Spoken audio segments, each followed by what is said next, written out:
Hey, bonjour tout le monde, mon nom est Martin Brouillard, je suis le cofondateur des Neurones Atomiques, je suis aussi un ancien enseignant du primaire, je suis aussi à l'occasion chargé de cours à l'UQAM en didactique des sciences et c'est comme ça que je me suis retrouvé sur le projet Urgence Sciences avec mes collègues que certains d'entre vous doivent connaître.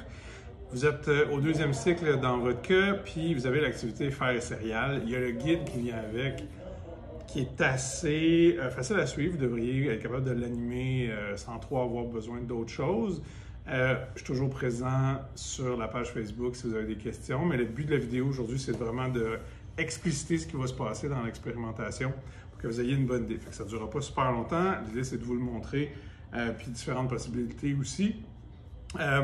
Cette activité-là est intéressante parce qu'elle parle du corps humain, elle parle d'alimentation, mais surtout, on l'utilise beaucoup, nous, pour parler de la démarche scientifique. Puis on a un livre qui vient avec. Là, vous avez des affiches de livres en arrière, mais c'est pas ceux-là. Lui, c'est On a réaction chimique, électricité statique, machine simple. Mais il existe celui sur la démarche scientifique dans lequel on fait cette activité-là. Fait que si vous le voulez, c'est aussi dans le guide qui va venir avec, là, auquel vous avez accès, vous pourrez regarder ça.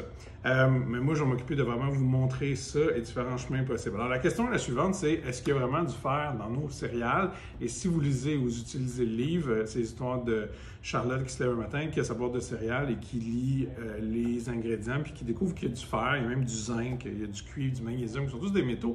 Puis elle se dit, non, mon Dieu, est-ce que je mange du métal? Et si oui, comment je pourrais vérifier ça?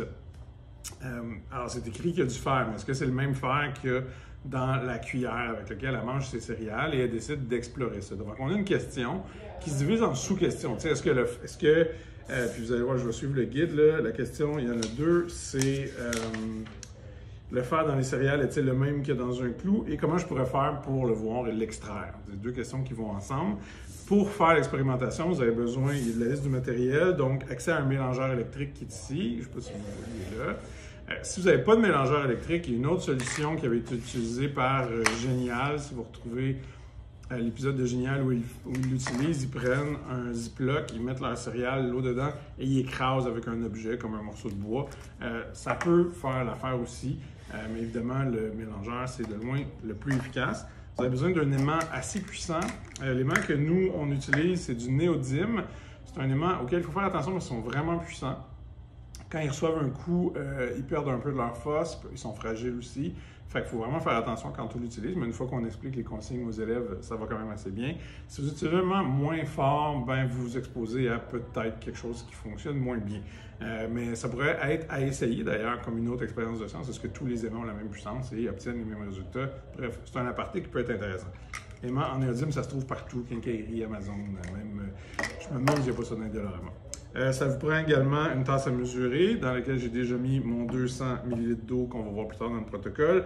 Des céréales, ça varie souvent dans les épiceries, mais ça prend des céréales qui ont au moins 50% de l'apport quotidien en fer pour que ça donne des résultats intéressants. En bas de ça, ça ne fonctionne pas. À l'époque, il y en avait pour bébé qui était à 100% de l'apport quotidien. C'était génial, mais ça n'existe plus. Peut-être qu'il y avait des enfants rouillés quelque part, je ne sais pas. Mais il n'y en a plus. Ça prend une cuillère pour agiter le tout et c'est pas mal le matériel que ça prend. Ce qui est en fait vraiment pas grand-chose pour une expérience qui est quand même assez extraordinaire, vous allez voir. Et je suis quand même convaincu qu'il y en a plusieurs d'entre vous qui n'ont jamais fait ça et qui vont vraiment se demander, mais my God, est-ce que je mange vraiment du fer? L'important quand on anime, c'est vraiment d'amener la question, faire participer les enfants le plus possible pour qu'ils soient le plus actifs dans la démarche. Donc, est-ce que le fer est le même? Est-ce que je pourrais le voir? Ils vont vous dire que c'est impossible ou que peut-être que oui, mais dans leur protocole. Mais comment? Puis là, vous allez voir que ça va être... Il y a beaucoup de négations, de déni, genre, il y a qu'il y a du fer, mais c'est pas comme dans un coup, c'est pas possible, je ne veux pas ça. Dans les façons d'explorer ça, ils vont souvent vous dire, ben, je peux l'observer avec une loupe, je peux peut-être essayer de le casser pour voir s'il y en a dedans. J'ai même des gens qui m'ont dit, ben, moi, je sais que le fer, il rouille, donc je pourrais peut-être le mettre dans l'eau puis le laisser aller, puis je vais voir de la rouille apparaître, ce qui est pas bad, j'ai jamais testé en passant, mais c'est pas impossible que ça fonctionne. Est-ce que ça va être visible, par exemple, c'est bout, je suis pas sûr.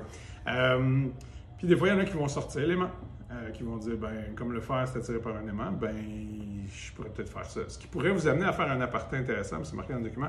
OK, mais si on attire de quoi, est-ce qu'on sait que c'est du fer ou il y a d'autres métaux qui pourraient être attirés par un aimant?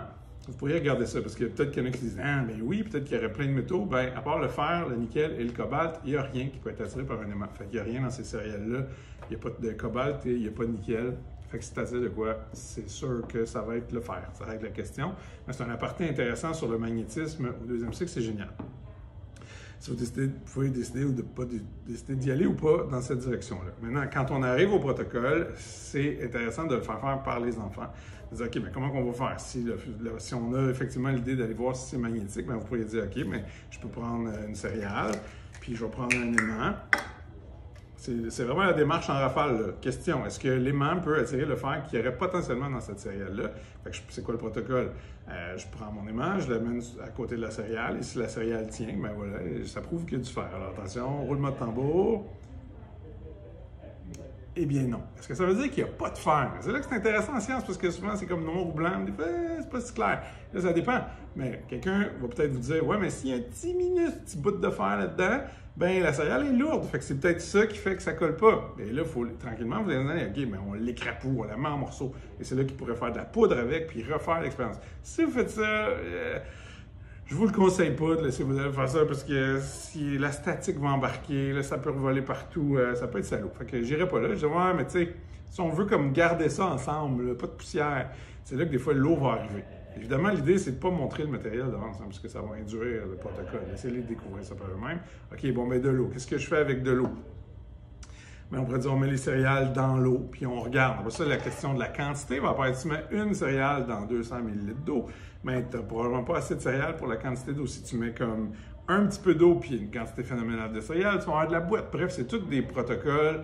C'est là que vous pouvez gérer comme jusqu'à quel point vous donnez de l'info, vous dirigez ou dirigez pas, puis ce que ça vous tente de les laisser découvrir par eux-mêmes ou pas.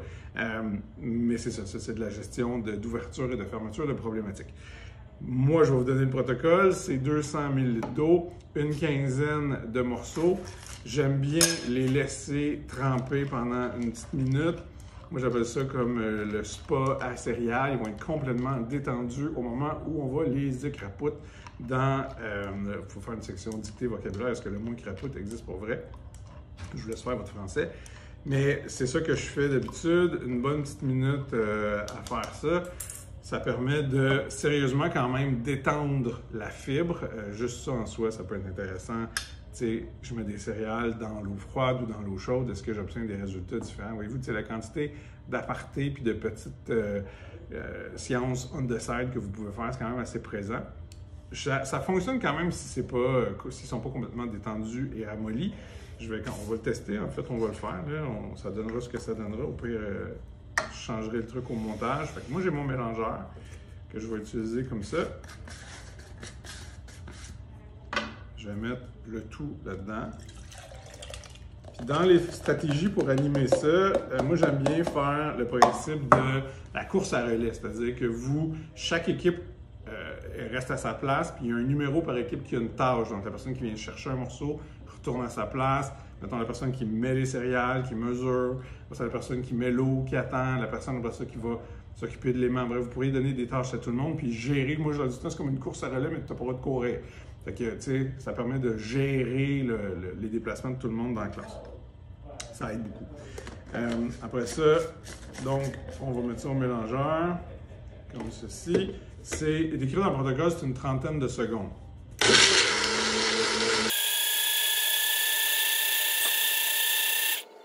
Et voilà, le temps est écoulé. On remet ça dans notre tasse à mesurer.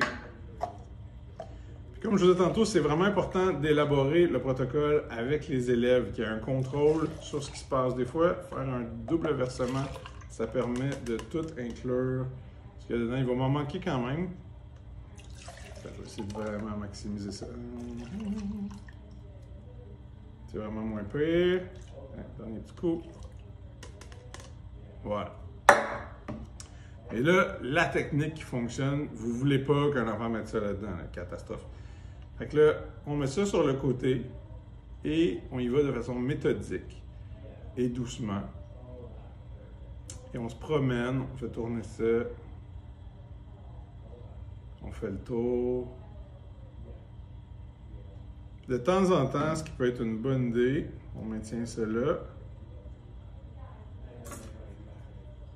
c'est de brasser un petit peu pour faire bouger les particules proches de l'aimant. On veut permettre au champ magnétique d'essayer d'attraper les particules. Il faut de temps en temps aller jeter un petit coup d'œil derrière, puis là, vous allez voir qu'il y en a. Juste là. J'espère que vous allez être capable de voir. Ça va retomber, là. Juste là. Et puis je ramasse. Ce qui est vraiment intéressant, c'est de sortir ça de là et de l'observer de l'extérieur. Je verrai si vous êtes capable de voir ça. Et là, on peut bouger l'aimant, puis on voit vraiment les particules de fer qui s'orientent dans le champ magnétique en bougeant. C'est à peu près là que les enfants, c'est un mélange d'excitation et de choc que vous devrez gérer, parce que là, ils se rendent bien compte qu'ils mangent du fer et que si la particule a été attirée par l'aimant, ben, c'est pas mal la même affaire que dans une cuillère. Mais qu'est-ce que ça fait dans l'alimentation? C'est là que le livre et le guide que j'ai fait pour vous explique ce que ça fait là. Mais si vous avez des questions, vous pouvez toujours m'écrire sur Urgence Science, la page Facebook. Ça va me faire plaisir de vous aider. Mais grosso modo, choisissez vos céréales, ayez l'équipement nécessaire, vous avez des alternatives. Puis voilà, je vous souhaite une belle exploration, puis amusez-vous.